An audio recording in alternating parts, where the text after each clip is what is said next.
സ്ഫോടനം നടന്ന സ്ഥലത്ത് നിന്ന് മീറ്ററുകൾ അപ്പുറത്തുള്ള കെട്ടിടങ്ങളിൽ വരെ അതിന്റെ ആഘാതമുണ്ടായി. മുണ്ടക്കത്തോടിലെ കേബിൾ നെറ്റ്വർക്ക് ഓഫീസും സ്ഫോടനത്തിൽ വിറങ്ങലിച്ചു. അതിന്റെ CCTV ദൃശ്യങ്ങൾ പുറത്തു വന്നിട്ടുണ്ട്. ആ ദൃശ്യങ്ങൾ നമുക്ക് കാണാം.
സ്ഥലത്ത് നിന്ന് അഭിജിത്ത് മുഴക്കുന്ന നമുക്കൊപ്പം ചേരുകയാണ്. അഭിജിത്ത്, ഈ സ്ഫോടനത്തിൽ ആ പ്രദേശം ആകെ എങ്ങനെയാണ് വിറങ്ങലിച്ച് പോയത് എന്നുള്ളത് നമ്മൾ മനസ്സിലാക്കിയതാണ്. ആ പ്രദേശത്തെ കെട്ടിടങ്ങൾക്ക്, വീടുകൾക്കെല്ലാം വളരെ സാരമായ കേടുപാടുകൾ തന്നെ സംഭവിച്ചിരുന്നു. ഇതിപ്പോൾ ആ കേബിൾ നെറ്റ്വർക്ക് ഓഫീസിൽ നിന്നുള്ള CCTV ദൃശ്യങ്ങൾ ആ സ്ഫോടന സമയത്തെ ആ ആഘാതം എങ്ങനെയായിരുന്നു എന്നുള്ളത് വെളിവാക്കുന്ന ദൃശ്യങ്ങളാണ് ഇപ്പോൾ പുറത്തു വന്നിരിക്കുന്നത്.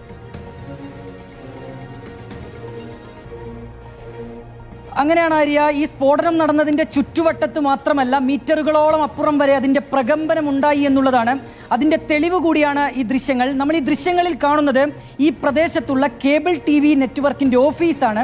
അതായത് ഈ സംഭവം നടക്കുന്ന സ്ഥലത്ത് നിന്ന് ഏതാണ്ട് 300-400 മീറ്റർ ഇപ്പുറത്താണ് ഈ കേബിൾ TV നെറ്റ്വർക്ക് ഓഫീസ് ഉള്ളത്. ആ ഓഫീസിലാണ് നമ്മൾ ഇപ്പോൾ ഉള്ളത്. അവിടെ ഈ സമയത്ത് നമ്മൾ ഈ ദൃശ്യങ്ങളിൽ കാണാം ഒരാൾ എഴുന്നേറ്റ് പുറത്തേക്ക് ഓടുന്നത്. അത് ഇവിടുത്തെ കേബിൾ TV ഓപ്പറേറ്ററായ ഗോപിച്ചേട്ടനാണ് ഈ സംഭവം നടക്കുന്ന സമയത്ത് ഇവിടെ ഉണ്ടായിരുന്നത്.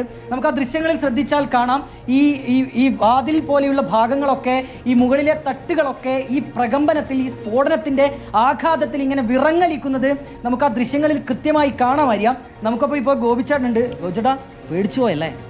പിന്നെ തീർച്ചയായും ഒരു ഭൂകമ്പാണെന്ന് വിചാരിച്ചാൽ ആദ്യം പുറത്തേക്ക് ഇറങ്ങി ഓടി കഴിഞ്ഞപ്പോഴാണ്, എന്നിട്ട് റിട്ടേൺ വരുമ്പോൾ ഇതെന്താണ് അകത്തുണ്ടായിരുന്നു ഒന്നുകൂടി നോക്കാമെന്ന് വെച്ചപ്പോഴേക്കും അടുത്ത പൊട്ടില്. അപ്പോൾ ഇവിടെ ആകെ കൂലിങ്ങ. പിന്നെ ഇറങ്ങി ഓടി. അവിടെ എത്തി ആവളേക്കും വെടിക്കെട്ടാണ് മനസ്സിലായി പൊട്ടിയത്. ഇവിടെ ഇരിക്കുകയായിരുന്നു ഗോപിച്ചേട്ടൻ, ഇവിടെ ഇരിക്കുകയായിരുന്നു. ഒരു കോള് വന്നിരുന്നു, ഫോൺ അറ്റൻഡ് ചെയ്യേണ്ടി വരികയായിരുന്നു. പെട്ടെന്ന് ഉണ്ടായപ്പോൾ ഷോക്കായി. എൻ്റെ പുറകിൽ ഈ ഗ്ലാസ് ഉണ്ട്, പിന്നെ ഇതൊക്കെ ഗ്ലാസ്സുകളാ, ഇതൊക്കെ മറിഞ്ഞു വീഴോ എന്താന്നുള്ള പേടിയിൽ ഓടിപ്പോയി. ഭാഗ്യത്തിന് ഇത് പൊട്ടുകയും ചെയ്തില്ല. ഇത് പൊട്ടിയില്ല. അവിടെ കുറച്ച് സ്ക്രാച്ചൊക്കെ വേണം. അങ്ങനെ ഉണ്ടായി. ആ ഡോർ അടയാൻ പറ്റാത്ത ഞളക്കം വന്നു.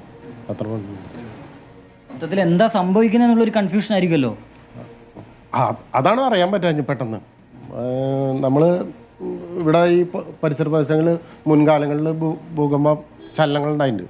അതാണെന്ന് ആദ്യം വിചാരിച്ചു. പിന്നെയാണ് മനസ്സിലായത് വെടിക്കെട്ടാണെന്ന് ഉണ്ടായതാണ്. ഇത് ഏകദേശം നമുക്ക് കുറച്ച് ദൂരമില്ല, അവിടെ നിന്ന് ഒരു 300 മീറ്റർ നമ്മുടെ അടുത്ത്. ഈ പരിസര ദിവസങ്ങളിലെ ആ തൊട്ടപ്പുറത്തെ ബിൽഡിങ്ങുകളിൽ ഗ്ലാസ് ഒക്കെ പോയിട്ടുണ്ട്. ഞാനിത് ഓപ്പണായി കിടക്കണ കാര്യമാണെന്ന് തോന്നുന്നുണ്ട്. ഇവിടെ ഒന്നും അത്ര അപകടം ഉണ്ടായില്ല, പക്ഷെ ഭയങ്കര ഇതായിരുന്നു. ഇതിങ്ങനെ കുലുങ്ങി തകർന്ന് വീണിട്ടില്ല അല്ലേ? ഇല്ല, ഇവിടെ സാധനങ്ങളൊക്കെ വീണ്. ചില്ല് പൊട്ടിയിട്ടില്ല. ഒരു ചെറിയ എവിടെയൊക്കെയോ പീസുകൾ ഇവിടെ എടുക്കുന്നുണ്ടായിരുന്നു. അതിൻ്റെ ചെറിയ പീസുകളെ പൊട്ടിയിട്ടുള്ളു. പിന്നെ ആ ഷീറ്റ് പൊട്ടി. ആര്യ സൂചിപ്പിച്ചതുപോലെ തന്നെയാണ്, ചില്ലുകളൊന്നും തകർന്നിട്ടില്ല എന്നുള്ളതാണ് ആശ്വാസം. ഗോപിച്ചേട്ടൻ ഇവിടെ ഇരിക്കുകയായിരുന്നു. അതിനിടയിലാണ് ഈ ശബ്ദം കേൾക്കുന്നതും പുറത്തേക്ക് ഓടുന്നതും. ആ ദൃശ്യങ്ങളിൽ കണ്ടതുപോലെ ഈ തട്ടൊക്കെ ഈ സ്ഫോടനത്തിൽ വിറങ്ങലിക്കുന്നുണ്ടായിരുന്നു. ഈ തട്ടിലുണ്ടായിരുന്ന സാധനങ്ങളൊക്കെ പുറത്തേക്ക് ഇങ്ങനെ തെറിച്ച് വീഴുന്നതും നമുക്ക് ദൃശ്യങ്ങളിൽ കാണാം. നേരെ താഴോട്ട് വന്ന് വീണു അല്ലേ? താഴോട്ട് വന്നു, നേരെ എൻ്റെ കാലിൻ്റെ അടുത്തേക്ക് വരെ വന്നു. അപ്പോഴാണ് ഞാൻ ഇറങ്ങി ഓടിയത്. എന്താണെന്ന് ഉണ്ടാവണമെന്ന് അറിയുന്നില്ലല്ലോ, ഇറങ്ങി ഓടി. അപ്പൊ ഈ പുറത്തെ ആൾക്കാരൊക്കെ ഓടുന്നുണ്ടായിരുന്നു. അവര് ജസ്റ്റ് അവിടെ 2-3 ആൾക്കാരുണ്ടായിരുന്നു. അവരും വന്ന് നോക്കി ഇത് എന്താ ഇവിടെ എന്നുള്ളത്. അപ്പോഴേക്കും എല്ലാവരും കൂടി ലാസ്റ്റ് ഓടി. അതാണ് ഉണ്ടായത്. ഈ ഇവരൊക്കെ അറിയുന്നതാണോ ആൾക്കാരെയൊക്കെ? ഈ പരിചയമുള്ളവരാണോ ഈ മരണപ്പെട്ടവരും? മരണപ്പെട്ടവര് എൻ്റെ സുഹൃത്താണ് ഈ സതീഷ്. പിന്നെ ബാക്കിയുള്ളവരൊക്കെ ഇവിടെ ഉള്ളവരല്ല. സതീഷിനെ അറിയാം. കസ്റ്റമറും കൂടിയാ സതീഷ്. കാലങ്ങളായിട്ട് അറിയണതാ പ്രതീക്ഷണം. അവരിവിടെയൊക്കെയാണ് താമസിച്ചുകൊണ്ടിരുന്നത് അല്ലേ? അത് പടക്ക തൊഴിലാളികൾ ഇതിനകത്ത് ഷട്ടറിൻ്റെ ഉള്ളിലാണ് താമസിച്ചിരുന്നത്. കുറേ പേരുണ്ടായിരുന്നത്. അവരൊരു 10-15 പേരെ കാണാറുണ്ട് അടിയിലും മുകളിലൊക്കെ ആയിട്ട്. ഒന്നും പരിചയമുള്ളവരില്ല. പക്ഷേ ഇന്ന് മരണപ്പെട്ട ഫോട്ടോസ് ടി വിയിൽ കാണുമ്പോൾ ഇവരൊക്കെ പരിചയമുള്ള മുഖപരിചയമുണ്ട്. ആര്യ ഈ സൂചിപ്പിച്ചതുപോലെ തന്നെയാണ് ഗോപിചേട്ടൻ ആകെ ഭയന്നു പോയിരുന്നു ഇന്നലെ. ഈ പറഞ്ഞതുപോലെ ഈ പുറകിലെ ചില്ലുകളൊന്നും തകർന്ന് ഇങ്ങോട്ടേക്ക് വീഴാതിരുന്നതിനാൽ വലിയ പ്രശ്നങ്ങളൊന്നും ഉണ്ടാവുകയും ചെയ്തിട്ടില്ല. നിലവിൽ ഏതായാലും അദ്ദേഹത്തിന് മറ്റു കുഴപ്പങ്ങളൊന്നുമില്ല. പക്ഷേ എന്താണ് അതിൻ്റെ ആ സ്ഫോടനത്തിൻ്റെ ഒരു ഭീകരത എന്ന് വെളിവാക്കുന്നതാണ് ഈ CCTV ദൃശ്യങ്ങൾ. തീർച്ചയായും അഭിജിത്ത് മുഴക്കുന്നാണ് ആ സ്ഥലത്ത് നിന്ന് നമുക്കൊപ്പം ചേർന്നത്. അഭിജിത്ത് സൂചിപ്പിച്ചതുപോലെ തന്നെ ആ സ്ഫോടനത്തിന്റെ ആഘാതം അത് ഏത് തരത്തിലാണ് അവിടെ വലിയ പ്രകമ്പനം ഉണ്ടാക്കിയത്, ആ പ്രദേശത്തെ കെട്ടിടങ്ങളെ ആകെ അത് എങ്ങനെയാണ് ബാധിച്ചത് എന്നതിന്റെ ഒരു നേർചിത്രമാണ് നമ്മൾ ആ CCTV ദൃശ്യങ്ങളിലൂടെ കണ്ടത്. കേബിൾ TV ഓപ്പറേറ്റേഴ്സ് ഓപ്പറേഷൻ ആ ഓഫീസിന്റെ ഉടമ ഗോപിയാണ് നമ്മളോട് പ്രതികരിച്ചത്.